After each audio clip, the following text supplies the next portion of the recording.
Kevin, thank you so much for coming onto the Borderline podcast this evening and giving me a little bit of your time. Like I said earlier, I'm super excited about this one. You're an incredibly inspiring character, and you're certainly going to be relatable to me and a lot of my guests. How are you doing this evening? I am doing very well. I appreciate the kind words that you have given me behind the scenes. You said something to me that I think maybe the ultimate compliment was I really am inspired by the amount you know about yourself.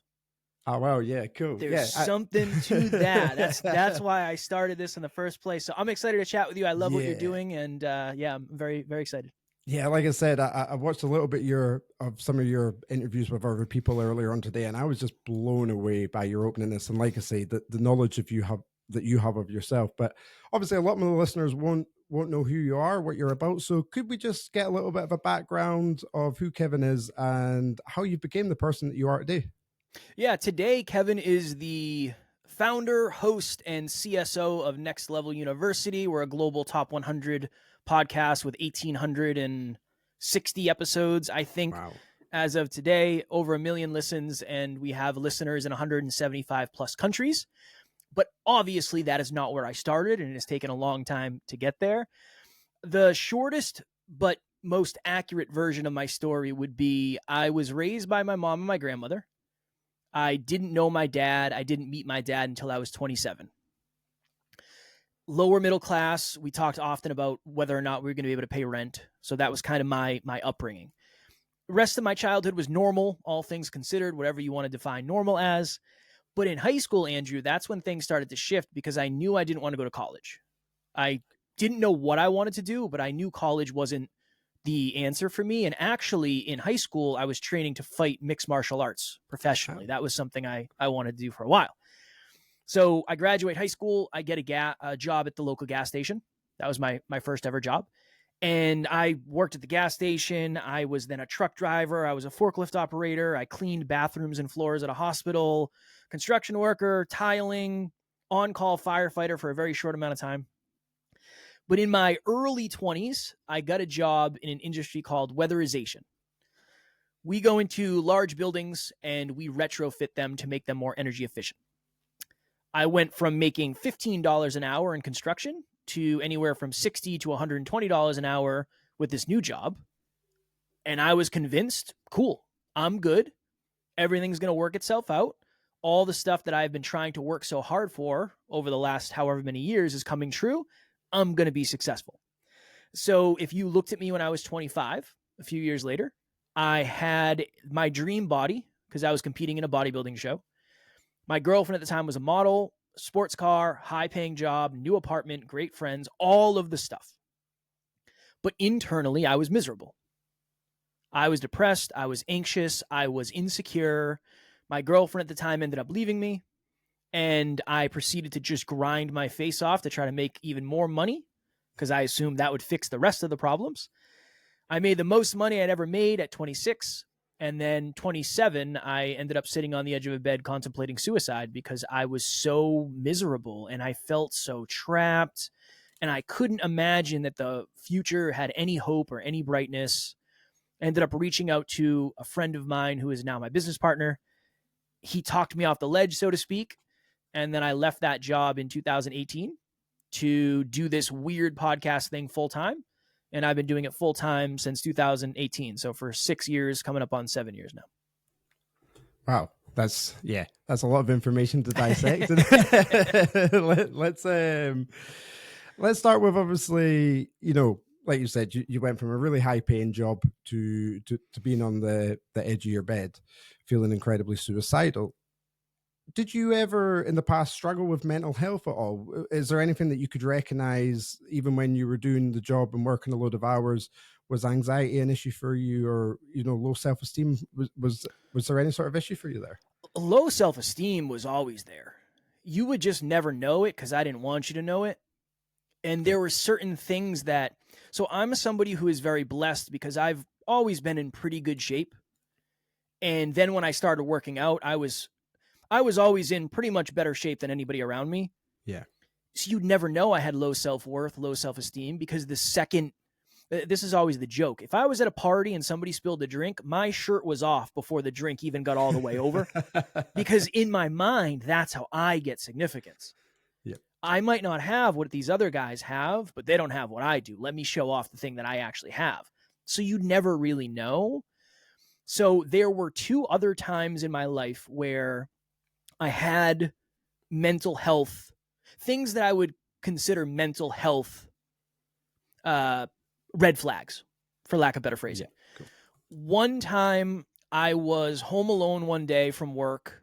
I was dating the same girl as I mentioned in that story. I was playing video games, just a day off. It wasn't anything, there was nothing special about that day.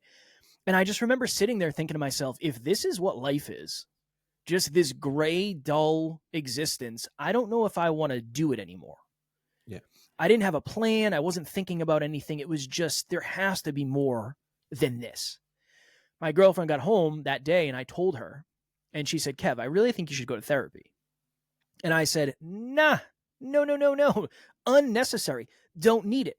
I am in really good shape. I am a masculine man. I have tattoos. I'm going to be fine. I'll just work through it. Eventually, she broke down the walls and I ended up going to therapy. So that was the first time I'd ever gone to therapy, and it was wonderful. I learned so much about myself. It was awesome. So that was the first time. And then there was one other time where when my girlfriend left me, I knew that I was in a dark place. So I reached out and I got a new therapist. The third time was really okay, something is seriously wrong here. And if I continue on the path that I'm on, I'm going to be in some trouble for sure.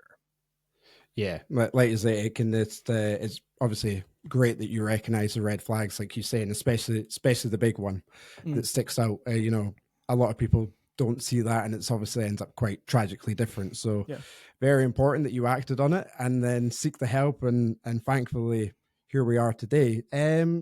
Going back, something that I again relate to what you were saying earlier. Is it possible that you were almost conforming to an idea of the perception that people had of you, that you were, a big fit guy, you're on good money, you've got a really attractive girlfriend? Was there an aspect that obviously to prevent that mental health from affecting you, you kind of conformed to the idea that others knew you were the strong character, if that makes sense? I think that was a big piece of it. And I think also it's just human nature to think that if you can acquire the things that you didn't have, all of your problems would go away. I grew up feeling very insignificant, right? I got some attention from women, but not, I don't know. Does anybody get the attention they want from the sex that they're interested in? I don't know. So yeah, I assumed, well, a beautiful girlfriend, that'll fix it. Grew up without money. So if I have money, I shouldn't have any reason to complain. All my problems will get fixed. And I grew up the small, insignificant guy. So if I can get in really good shape, I'll fix all of the insecurities that I had when I was younger. I think that was probably a bigger piece than anything else, is I assumed all the stuff that I was lacking in my upbringing, if I found a way to accumulate that, I wouldn't feel the same way I felt my upbringing. And that just wasn't the case. So I think it was a mix of those two things. I don't know if I really fell victim to the external definition of other people's success. I don't think I fell as victim to that. This was my own design. I assumed these things were going to fix me. Nobody told me they were going to. So I think it was more that than anything. Even the self-awareness, I was aware of what I was lacking. I wasn't aware enough to understand that even if I got those things, it wasn't going to fix the voids. I just didn't have that level of self-awareness yet. Oh, yeah. Perfectly explained. Thank you so much for that. Of course. And obviously we'll just kind of go forward now to that, what I'm going to describe as a life-changing moment on the end of the bed.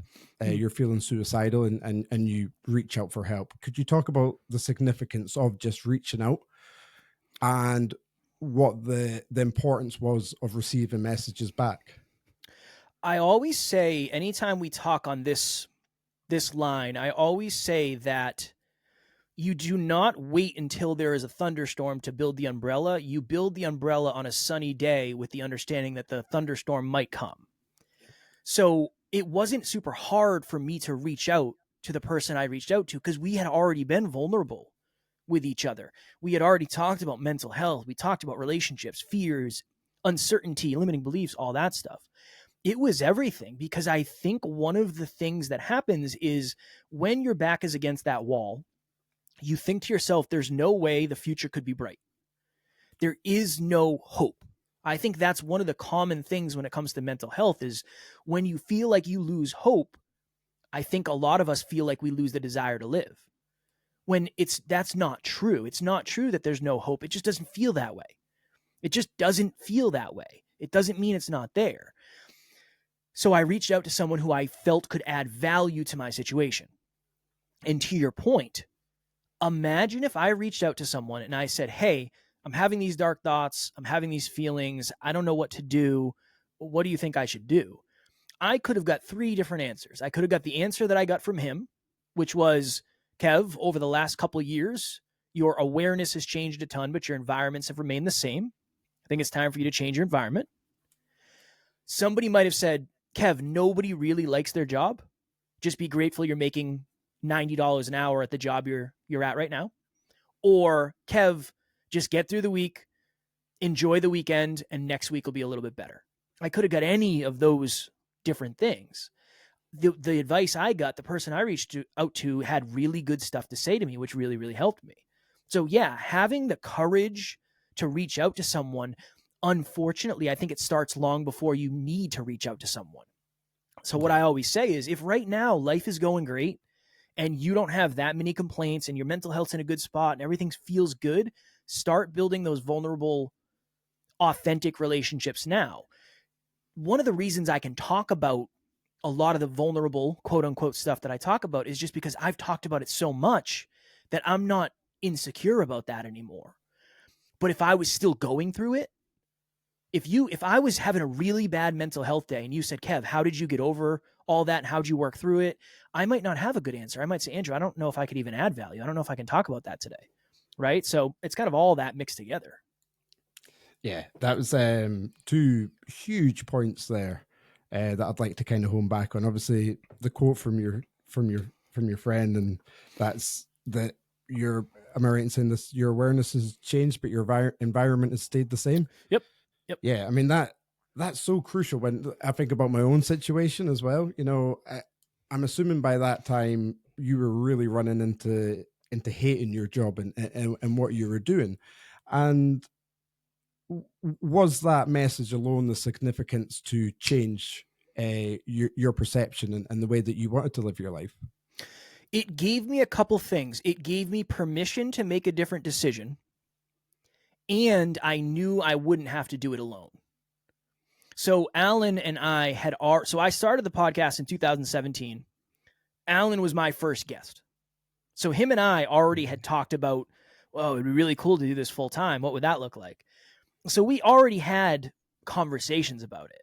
So I kind of knew that, all right, when he gave me that advice, when he gave me that support, when he gave me that perspective, I realized that for this job, there is a light at the end of the tunnel. I'm not going to do this job forever. And the podcast is going to be the thing that I do when I leave. Mm-hmm. Is there any certainty there? No, because I'm not making any money and I don't know how to make money. But you know what it did? It created hope. Alan and I are going to partner up and we're going to do this passion project thing together and we're going to see what happens. That really was what it was for me. There was a creation of hope. In a hopeless moment, there was a creation of hope. And I want to add this because I think this is the best example I have that I could possibly share. We were lucky enough to interview somebody on our podcast. His name's Kevin Hines. And Kevin Hines is one of the few individuals who has jumped off the Golden Gate Bridge with the intention of taking his life, but surviving. And he said something very powerful when we talked to him. He said, the second my foot left the railing, I regretted it. And I wanted to take it back. I wanted to go back a second, but I couldn't. That's what I think a lot of us, we just don't know that yet. He felt hopeless. The second he leapt, he realized that there was way more hope than he gave credit to, and he wished he could go back and tie back into that hope. I always throw that out there because all things considered, yes, I had my personal battle and I went through what I went through, but that's a perspective that I don't have. That's a very impactful perspective of somebody who tried to go through with it and realized that they regretted it the second that they did. So I always like to throw that in there too, anytime I'm talking about mental health, just because I feel like that's a really good perspective. Yeah, that's going to go into the second point there, and that was about hope. You know, it's something that quite recently I'm very open about my own struggles with depression and anxiety, and you're so right. It's hopelessness. It's not hopelessness. It's the fact that there is no hope there, or you can't feel it, as you so correctly say, and that impacts us day to day because that drains and that's exhausting. Do you believe, obviously, over time, the kind of turmoil of not having hope led you down to obviously the extreme situation that you were in and feeling suicidal? Yeah.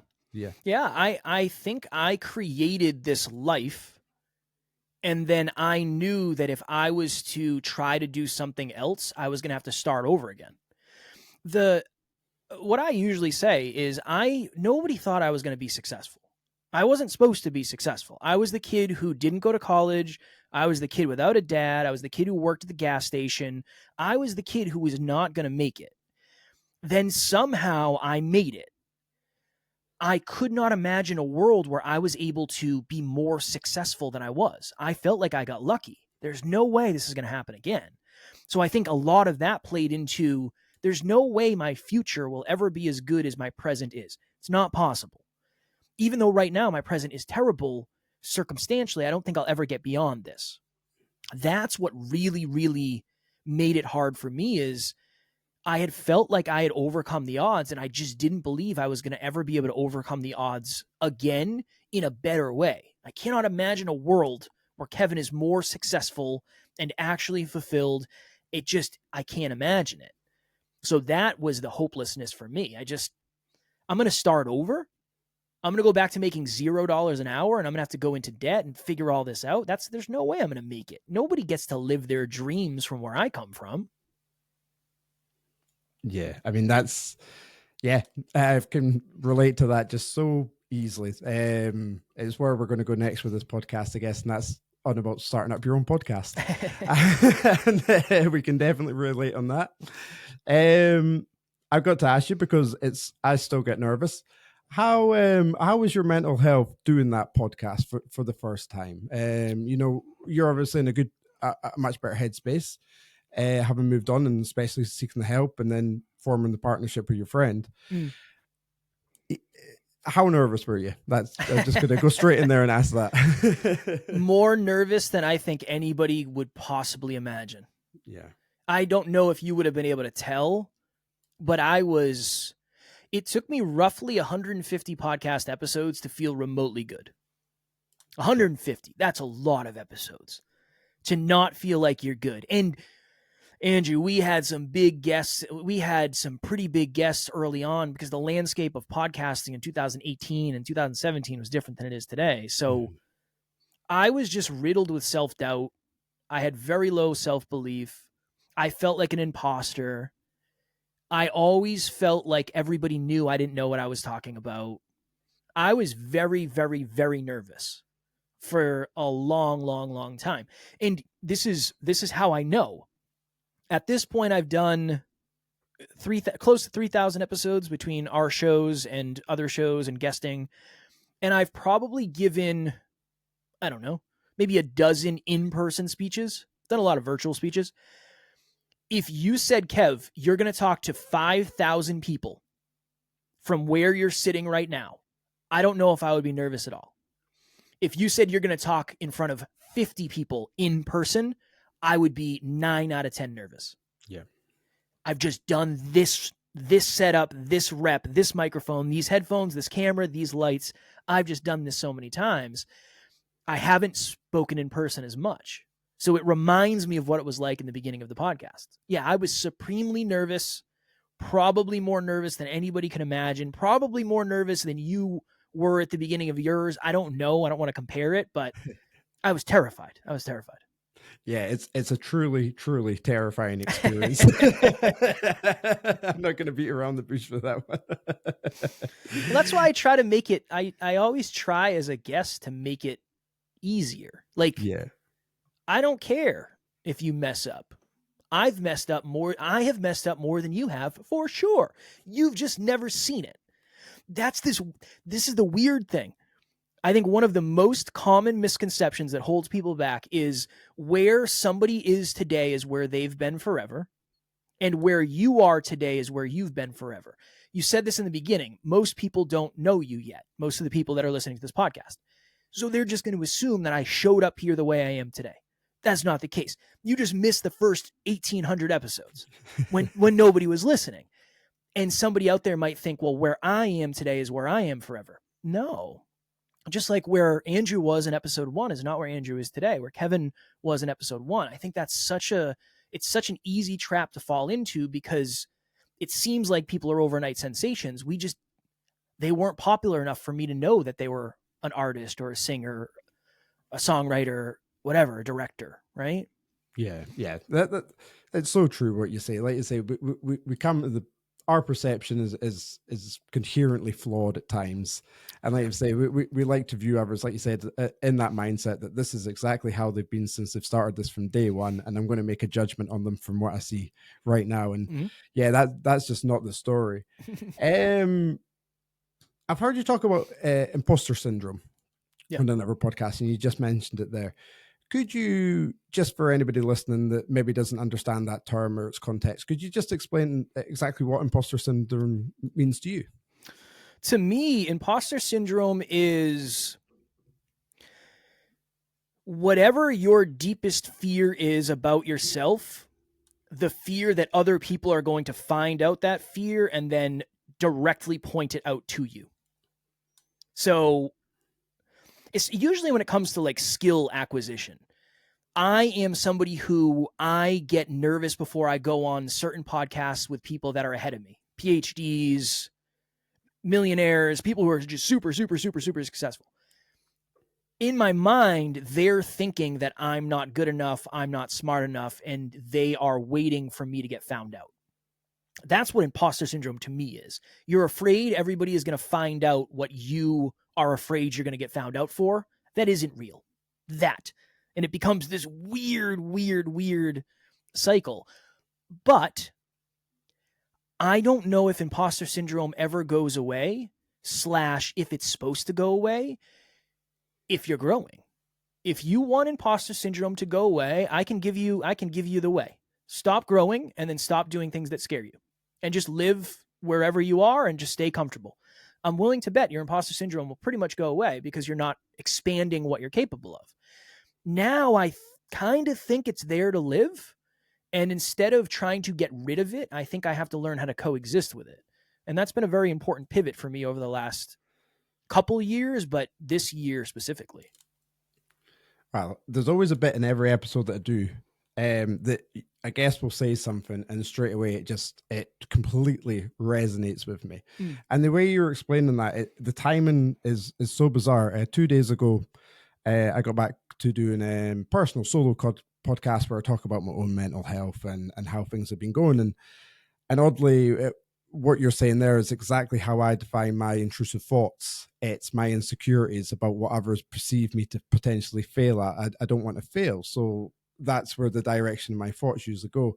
And that was just incredibly refreshing to hear it from another perspective as well. And that's where I'm going to lead with my next question is, how much do you learn about yourself from having these types of conversations, from speaking to others? That, do you ever get that light bulb moment when somebody says something and you go, yeah, that makes sense about me, that makes sense about my issue? Does that still happen quite frequently all the time? Yeah, I did a podcast episode with someone maybe earlier this year, maybe 6 months ago, and in the middle of it they said, hey, I have to be honest with you about something. And I said, uh-oh, what have I done? And they said, I feel like when I looked you up and when I looked at your content and when I saw the website, I assumed that you were going to be a meathead who just spit out motivational stuff. And he said, I'm sorry that I came in with that preconceived notion. You're truly a wonderful human being. And I started crying on this podcast. For me, character means more than anything. I don't care if you think I'm a good speaker. I don't care. I do, but not as much as if you say, Kev, you're a good man. That's what I'm playing for. I want to be a good man. I want to be a good person. Nothing else matters if I lose sight of that. And ultimately, this person gave me that. They said, you're a wonderful human. You're a great man. And I started crying. And I was like, why am I crying? What's going on here? Why is this hitting me so hard? I really, really want the approval of men because I didn't have a dad growing up. I am terrified of disappointing men more than women. I love talking to women. It's super easy. Super easy. Men is harder for me. I learned that being interviewed on somebody's show and then them having the courage and vulnerability to just tell me that live. I always say it's kind of selfish, my podcast, because I get to learn more than anybody else does because I'm doing the episodes every day. And in order to do the episodes, I have to come up with content. In order to come up with content, I have to reflect. So it's kind of a cheat code. I have to get better for a living. I have to become more self-aware. All of those things are non-negotiables. That's something I have to do. So yeah, I have learned more about myself from the podcast than I have learned about anything else. It's not close. I've learned a lot of strategies and stuff, but I've learned way more about me because after the episode, I go and there's life. There's life that happens before and after the episode that I think it's just really hard to remember that. Yeah. And the I don't know how I'm going to even put this one into words. So I started that bit with how weird it was that you spoke about your last bit. And then we went on to how a guest affects you. And I'll tell you a little bit of something about myself is I grew up with a single mother for my early life. My dad was kind of in and out of it, and he passed away when I was 25, I think. So about 12 years ago. And just when you said there that you don't like disappointing males, that was the moment that just hit me right there as well. And that's me learning about myself. And so thank you for that. And yeah, validation of your knowledge again, and just how powerful words can really alter somebody's well-being. So thank you. I appreciate that. Can we freestyle here for a second? Of course we can. Are you open to being vulnerable for a second?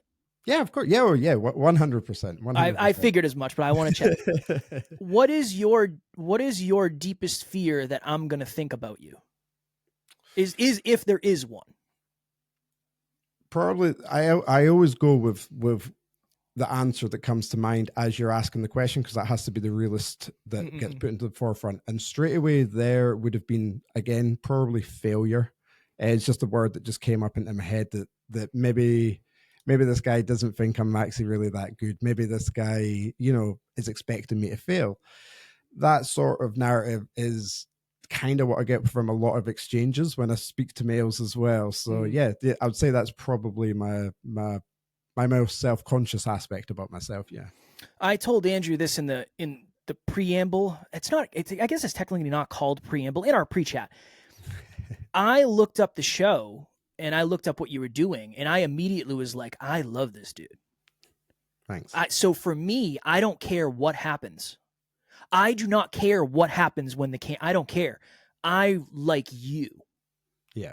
And I respect you for what you're doing. And I see me in you and you in me.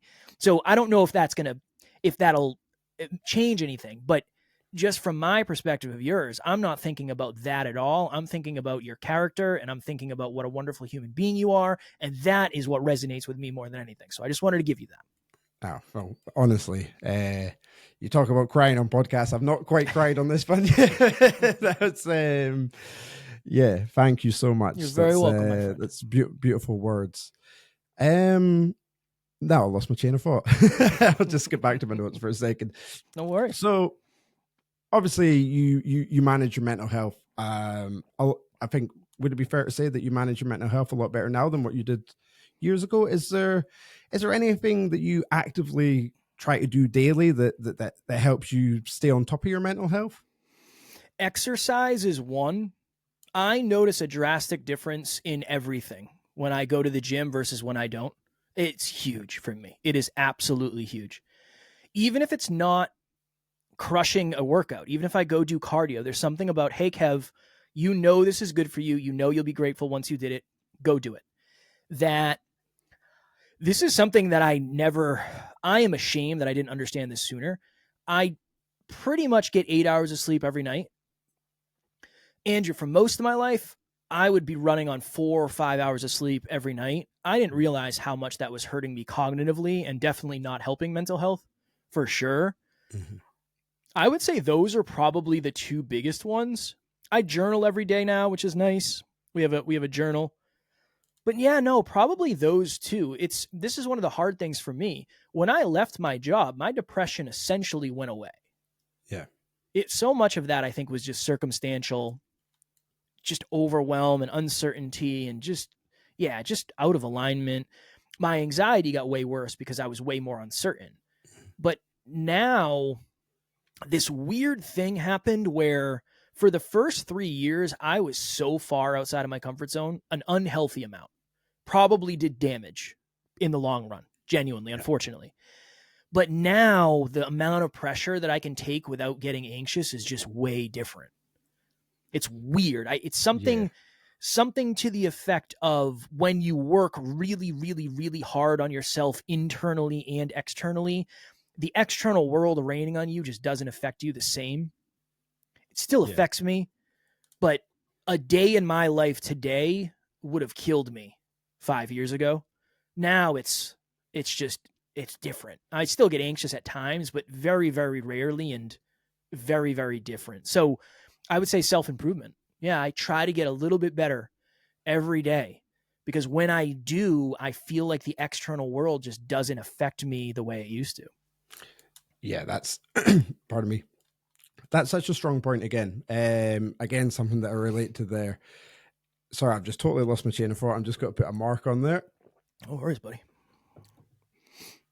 I'm just, there was a point that I was going to go back into there and it's totally skipped my mind.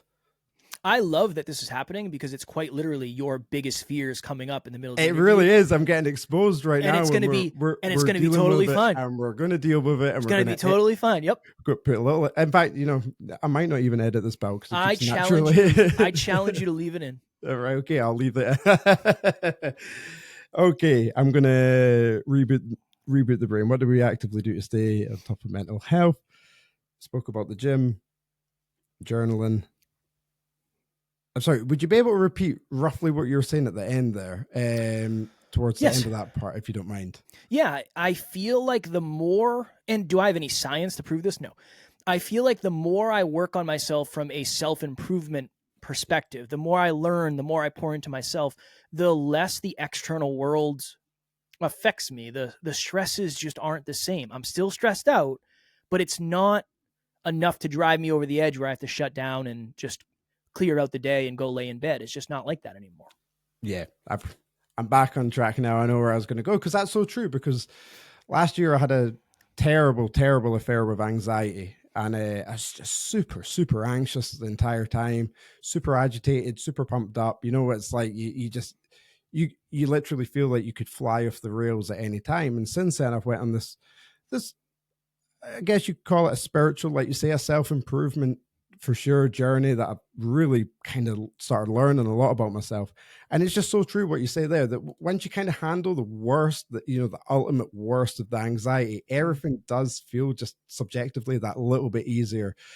What I mean by that is, something can happen. My regular job that last year would have completely sent me over the edge. Whereas now you can kind of take a minute. A really important quote that I learned from reading the book was obviously always put yourself in somebody else's shoes first before acting out of judgment.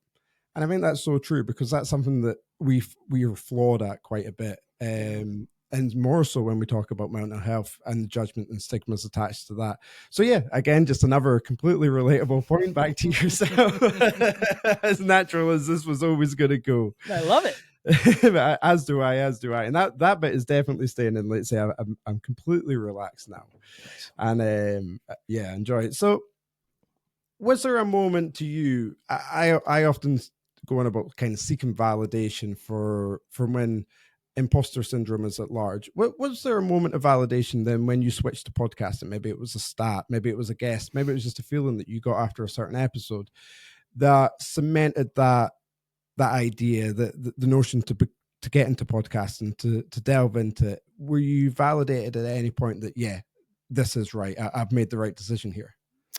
Yeah, not really. No, I mean, yes, and I did the first episode I think I ever did. Alan commented on my social media and said, "Kev, I love the way you think, man. Like, it's awesome. This is great. This is super deep. This is great. This is going to be a transformational podcast." But this is the thing I've always tried to tell people, and maybe this will resonate depending. It seems like the direction we're going, it probably will. It's not about what you say to me about me. It's what I think about myself in the moment.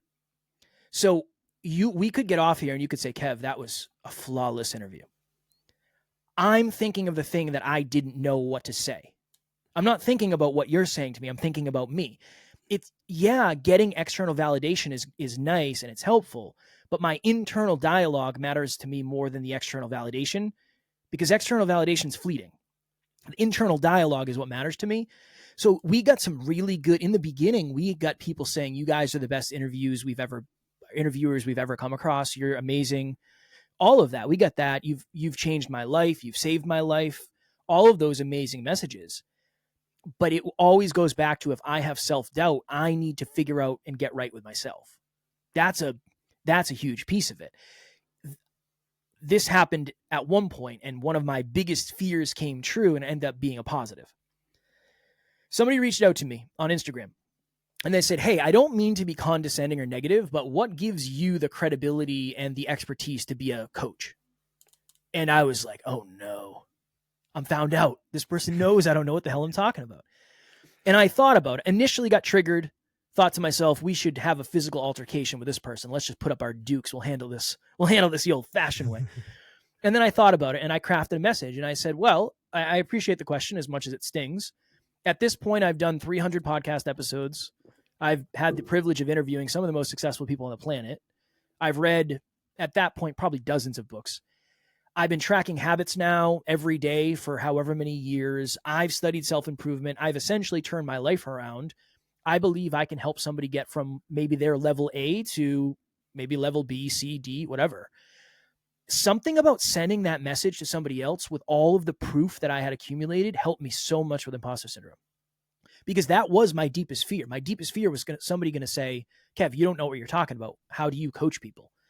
Then when I put that into writing, line after line after line after line, it made more sense to me why I was actually capable of doing it. That was probably one of the more validating things because it changed my internal dialogue. Yeah. I would say that was probably the most validation that I got.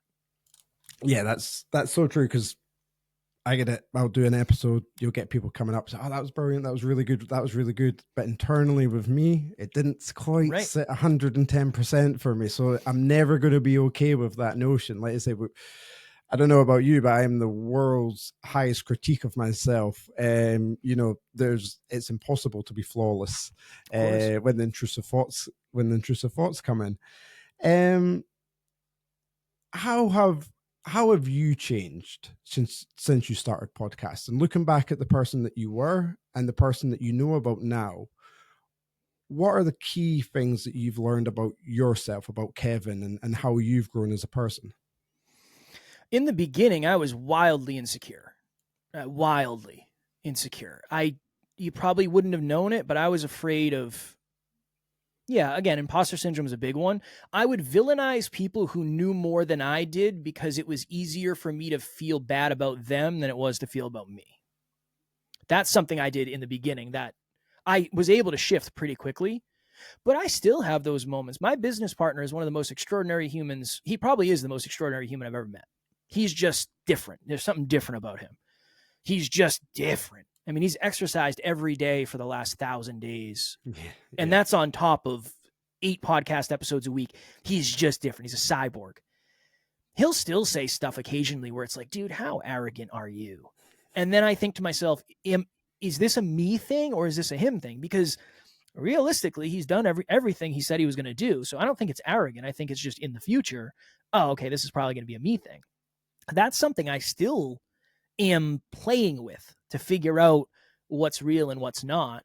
That's something I learned for sure. The other thing that I learned is I really like helping people. I thought I knew that in the beginning. but I still do. I don't ever want to get to the place where I can't do stuff for free. And that's not something I think a lot of business owners say. I'm afraid I will get to the place where I can't do stuff for free. I coach people in my DMs all the time. I don't care. I don't care that I should charge for it. I don't care. I like it. That's why I started. I started to help people. I didn't start to make money. I started to help people.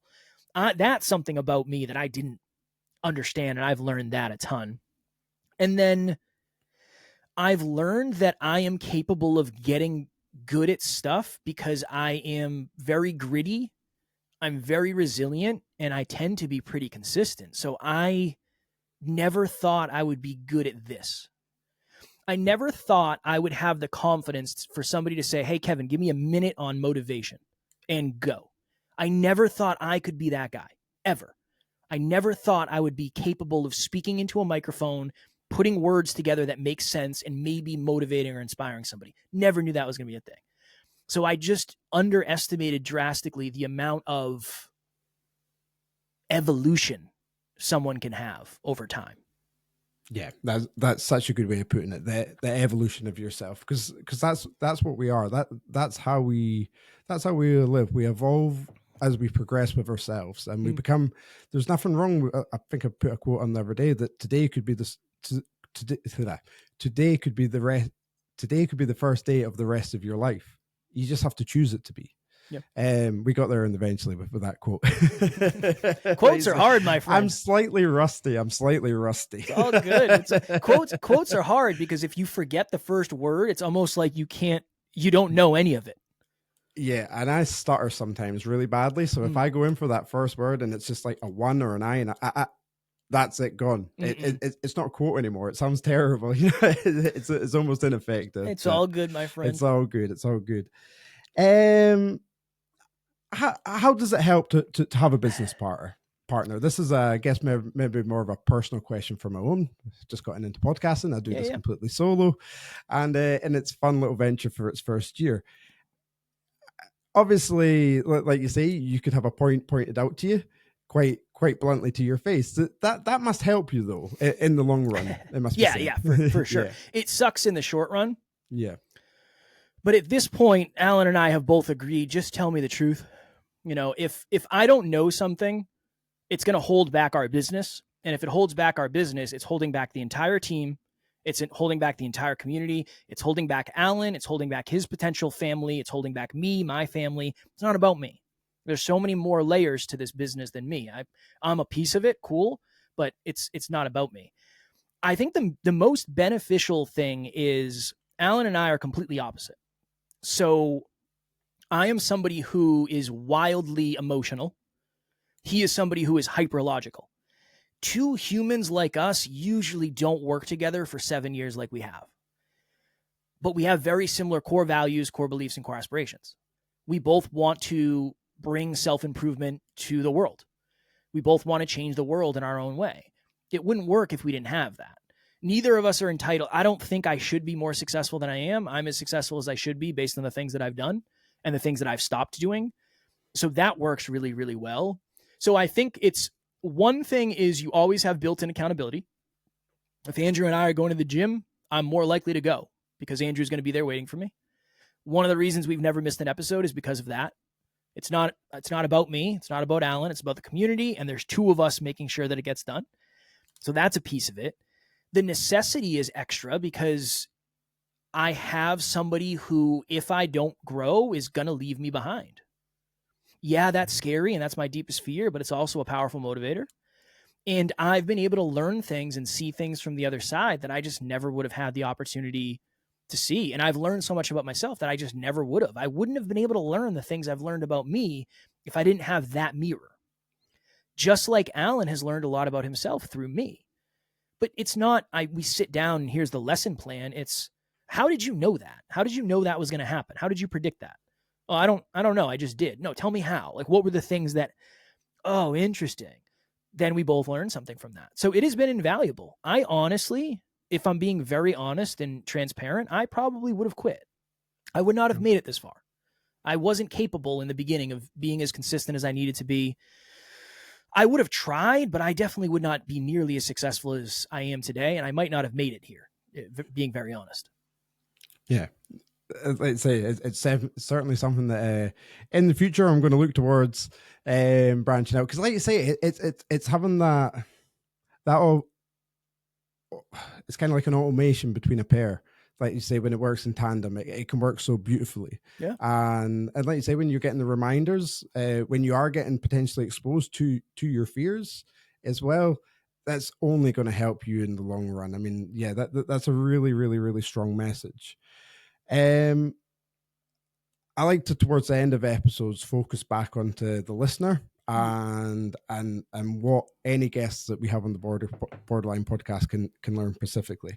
I'd just like to first ask you kind of the first question of that, and why do you believe it's so important that, like, so me and you have these conversations about mental health, about being open, about self-improvement, and about trying to move on in the future almost together, because a lot of people feel so isolated and alone? I feel like the more conversation there is around a topic, the less taboo it is. So I feel like podcasts like this that talk about stuff that a lot of people don't want to talk about become a good opportunity for somebody to listen to it, become familiar with it, and then maybe open up to it. That's a big piece of it. I think the other thing too is, I don't know, most people only talk about their successes, but you got to understand, a success is made up of 1,000 failures. You just don't see the failures because people don't broadcast them widely. You want to see me with the trophy on the podium and the medal. You don't want to see me crying into my pillow at 3:00 in the morning because I'm so stressed out. You don't want to see that. That's not sexy content. So I think it's that. If you're going to talk about your success, there has to be the 500 failures or mistakes or obstacles, the resistance that you had to overcome, because that is the journey. If a movie was opening scene, champion is the champion, and he's the best ever of all time. He or she faced no adversity. They don't lose at all. And then at the end of the movie, they're even more successful than they were at the beginning. Nobody wants to see that movie. There's no emotion. There's no growth. There's no contrast. There's no conflict. Yep. That's why these conversations are important, because behind the person that you see today is X amount of years of experiences. And hopefully you resonate, collective you will resonate with something in some way, and it'll help you become aware of something or make a different decision. Ultimately, that's it. Will this podcast change your life? Probably. I mean, it's possible, to the degree that you do something with the feelings you have after you listen to it. And sorry, I just froze there again. I went off on a tangent. So no. If you see me looking fine up, it's because there's a bug flying around. I was trying to make sure it wasn't a bee. Oddly, I've had a little fly flying around here as well for the last 20 minutes, and I've been wanting to swat it, but I know that it's in that area right in front of my camera.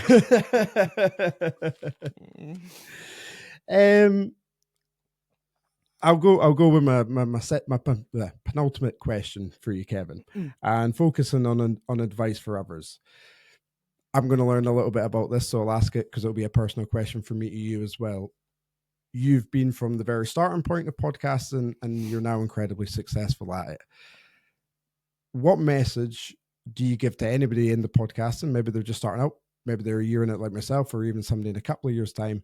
What advice is there to keep at it and not to give up? Because that is obviously a thought that does appear in our head quite frequently, unfortunately. The first question I always ask people is, why did you start? Because if we think of it from a mastery, impact, profitability standpoint, if you started it for impact, you can get impact every time you sit in this microphone. I don't care if it's 1 person or 10 people, that's impact. That's more impact than you had yesterday. If you did it for mastery, you don't need anybody to listen, because you're getting better at the craft every time you do it. If you did it for profitability first, that's when we have to have a conversation. Just because it's hard to make money with a podcast. It's even harder to make meaningful, life-changing money with a podcast. So what I would say is, you have to dial in the strategy that's going to work for you. As much as I'd love to say that so many people loved what we talked about, and we loved the fact that we were vulnerable, and they reached out and they said, hey, I want to give you money, that doesn't happen. That is so incredibly rare. Without strategy, you probably aren't going to get further than you are today. Mhm. We had a coach, his name is Coach Michael Burt, very successful speaker, coach, businessman. And Alan asked him a question. He said, I don't mean this with malice or any of that, but why should somebody hire a coach? And Coach Michael Burt said, it's a great question.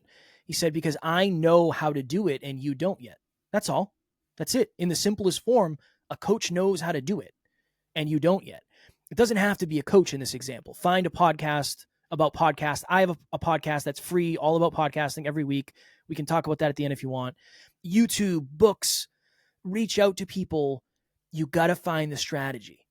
I don't think people don't succeed because they don't want to succeed. It's because they never find out how.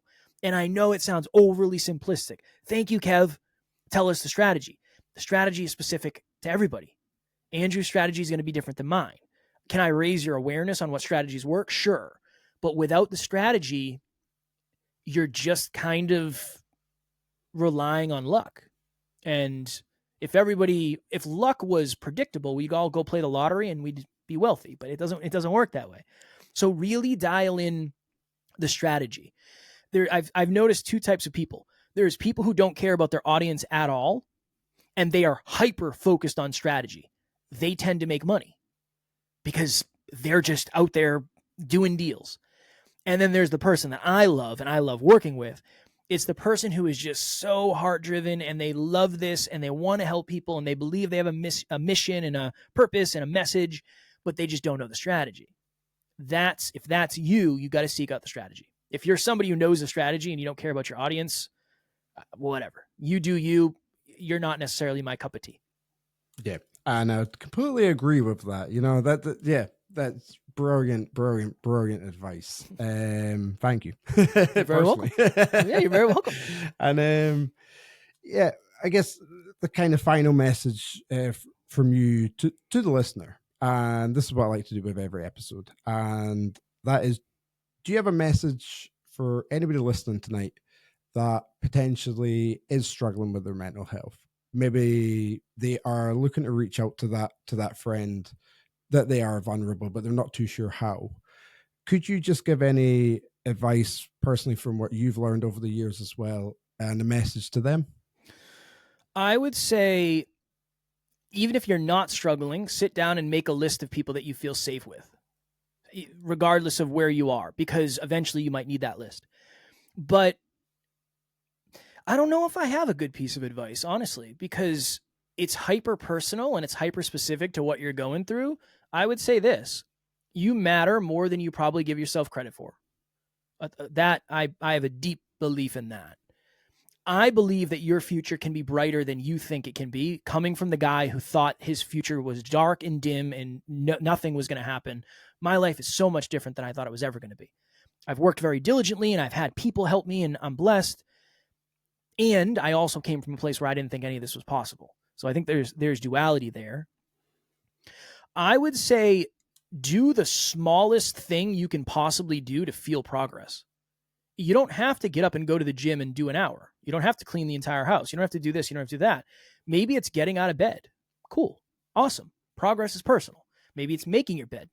Cool. Awesome. Progress is personal. I would say focus on personal progress, because my version of progress and Andrew's version of progress and this person, it's different, right? It's different. So you have to focus on what feels like progress to you. And if you were messaging someone or calling someone, I would probably just say, hey, would you mind listening to me for a minute? Because I think one of the common things that can happen is when you reach out to someone, they immediately try to solve your problems. That's not necessarily what you're looking for, right? Maybe you're just looking to vent. Maybe you're just looking to feel heard and expressed. So, hey, Andrew, I was wondering if you'd mind listening to me for a couple minutes. I would just like to get something off my chest. That's probably where I would start. That was so simple and effective, and yet again so touching as well. Once again, I'm learning from you, Jedi Master. So Kevin, obviously, like you just touched on there, you coach, you instruct others with your podcasting. Could you just kind of run us through to finish off with, what does a typical week of Kevin now look like to the typical week of Kevin of past? Oh man, typical week of Kevin past. If we said like 25-year-old Kev, he would get in a van on Sunday. He would drive anywhere from 6 to 14 hours to a job site. Some days he would work an 8-hour day after getting there. He'd live in a hotel for that entire week. He would work 8 hours, go to the gym. I was always going to the gym. We'd go out and party. We'd go to the bars. We'd go to the casinos. And then I would come home to an empty house and just be lonely. That was my life in my mid-20s. Now, man, I wake up at 6. I go out into the living room. I do my mobility. I listen to a book. And again, this isn't like morning routine porn. You don't have to do this. This isn't the only reason I'm quote unquote success. There's a lot of things you can do. This is just what works well for me. I'm not saying you have to do it. I get up at 6. I go out into the living room. I put my AirPods in. I'm listening to a book. I do my 20 minutes of mobility, come into the office, crack an energy drink, always. Zoa. I have a Zoa every morning before I go to the gym. I batch my WhatsApp messages. I do my emails. I make sure clients are taken care of. I make sure I'm communicating with the team. Everything's good here. Boom, boom, boom. Go to the gym, 7:30 to 8:30 usually. Come home, shower, and then I'm on meetings from 10 a.m. until 6 p.m., whether it's podcasts, coaching calls, speeches, other podcasts, whatever it may be. And then if I don't have something, I have a giant checklist of stuff that I work my way through to make sure I'm making progress in the business. That's Monday through Friday. Saturday, I usually have a back office day. I record social media content, whatever it is. I don't usually do calls on Saturday. And then Sunday is a family day. I don't do anything public facing on Sunday, but I still get up at 6 usually. I'll work for an hour, hour and a half before I go to the gym. And then my wife and I spend the day together. That's fantastic. And like you say, so well driven. And I love how just enthusiastic you are about talking about, just any aspect of your life. And ultimately now it's fascinating to listen. And you've been such a refreshing guest. I appreciate that. Andrew, I don't ever want to lose sight of the fact that I get to live my dreams. Yeah. I work and I'm going to work and I'll work hard, but I'm privileged to have the opportunity to live my dreams. Not a lot of people get to say I am living my dreams. I don't ever want to lose sight of that. This being interviewed on a podcast was a dream for me in the beginning. If I lose sight of that, I'm in trouble. That's how you get entitled. Well, how many listens do you have? Oh, you don't have 1 million listens? Not going to come on. I don't want to be that guy because I would have missed out on this. Yeah. I would have missed out on this conversation, meeting you, the perspectives that I have, the lessons that I've learned. I'd miss out on all that. So, yeah. Yeah, man. That's just the perfect way to finish. What for me has been just about a perfect discussion.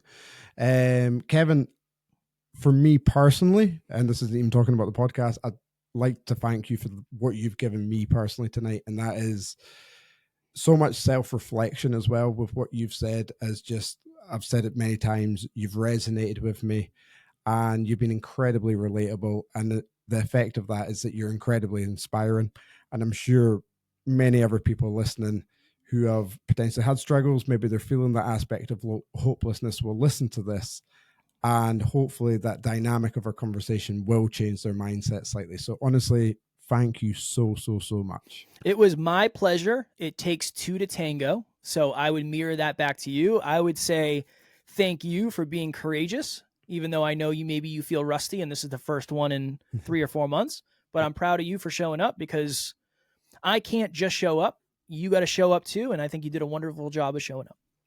Yeah. Well, Kevin, thank you so much for coming on the Borderline podcast. Guys, I hope you've enjoyed this episode. It's been an absolute pleasure. All the information for this episode and more on Kevin will be in the description below. So if you do want to go check out anything else, be sure to head straight across there. An inspiring, motivational, and fantastic man. Kevin, once again, thank you so much. My pleasure, Andrew. And guys, I hope you've enjoyed this. From Kevin and Andrew, from myself, this has been the Borderline podcast. Good night.